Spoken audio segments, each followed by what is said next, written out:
anytime soon. One of the people who is in leadership, who will be watching closely from his purview in the Senate, John Thune of the fine state of South Dakota. Senator, very good to have you. Great Thank you very much. Thanks, Neil. What are we to read into the president's tone tonight? He's more or less going to say, you know what? It stops here. The games Republicans are playing, the obstructionism Republicans are playing, it all stops.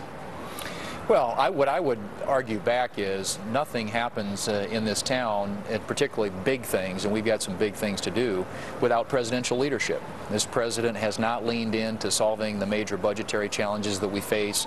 Last year, the budget that he submitted to Congress, which he will do here in a week or two, was actually voted on the floor of the Senate and was defeated 97-0 because it wasn't serious. And we're 1,000 days now. We're 1,000 days without a budget. The Senate hasn't done a budget literally in almost 3 years now. In the days when he had the full table, the full table. Sure. I mean, they had an opportunity to do some big things. They did some big things, most of which was create more government.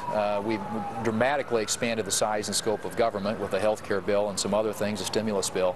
But when it comes to getting spending and debt under control, growing the economy and creating jobs, the president's record has been a failure. But he'll get up tonight. He blames you, and he blames not you specifically, but that Republicans, in the issue of fairness, should get over their opposition to saying the rich should pay more, because the rich should pay more. What do you make of that? Well, I think that his argument, basically what he's going to say, he's going to talk about fairness tonight. I mean, we know that. He's already sort of hinted at that.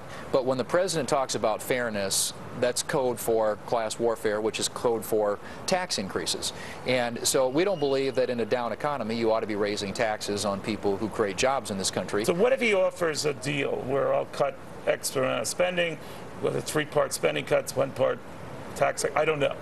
But that his argument has been, well, anytime I try to meet them halfway, they just won't get past this revenue thing. I think that a couple things. One is he has never been serious about reforming entitlement programs, which is where that's the big driver of federal spending. We can't solve these big problems absent doing that. He doesn't want to do it in an election year when he's running for re-election. And he's never been serious about the issue of tax reform, which we believe actually would lower rates, broaden the tax base, and really promote economic growth. To the cap gains thing, right? And he's going to raise it at a time that Romney releases his returns. The whole issue is, how did he get away paying that lower rate? He did nothing illegal. He's paying cap gains on money, by the way, in which he paid taxes prior. Right. Having said that, though, does this open up a populist wedge from which Republicans can't recover? I don't think it does, because I think that more and more Americans are investors. And when you have more investors, you have more people who understand the rates at which capital gains and dividends are taxed and why they are taxed at lower rates. It's to create more investment. We want to get people back to work in this country. We want people to invest money. And that's why capital gains tax rates are where they are. We happen to believe that if we're going to get people back to work and we're going to grow jobs, that we've got to have tax reform, we've got to have good tax policies, but we've got to keep the rates down on people who create jobs.